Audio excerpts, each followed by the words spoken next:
Belarus invites EU-hopeful Serbia to turn to Russia-led bloc. Belgrade, Serbia, AP. Belarus's president called on Serbia on Tuesday to establish closer ties with the Russia-led economic bloc despite the Balkan country's efforts to become a member of the European Union. Alexander Lukashenko, a Russian ally, said at a joint news conference with Serbian President Aleksandar Vucic that he respects Serbia's proclaimed EU goals, but if the European bloc continues with ultimatums, Serbia should turn to the Eurasian Economic Union.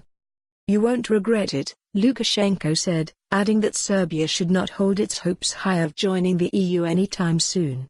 "Maybe in 10 to 15 years, he added. Vucic did not respond, only praising Lukashenko as a true friend of Serbia.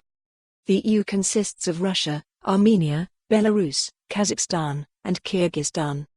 France is leading a group of EU states calling for an overhaul of the procedures to admit new members, putting on hold membership hopes for Serbia and other Western Balkan countries. That has raised fears of increased Russian and Chinese influence in the region, which was at war in the 1990s.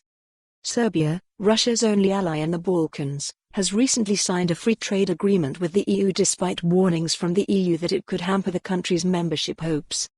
To join the EU, candidate countries must align their policies with the bloc's, including imposing trade sanctions against Russia over its actions in Ukraine.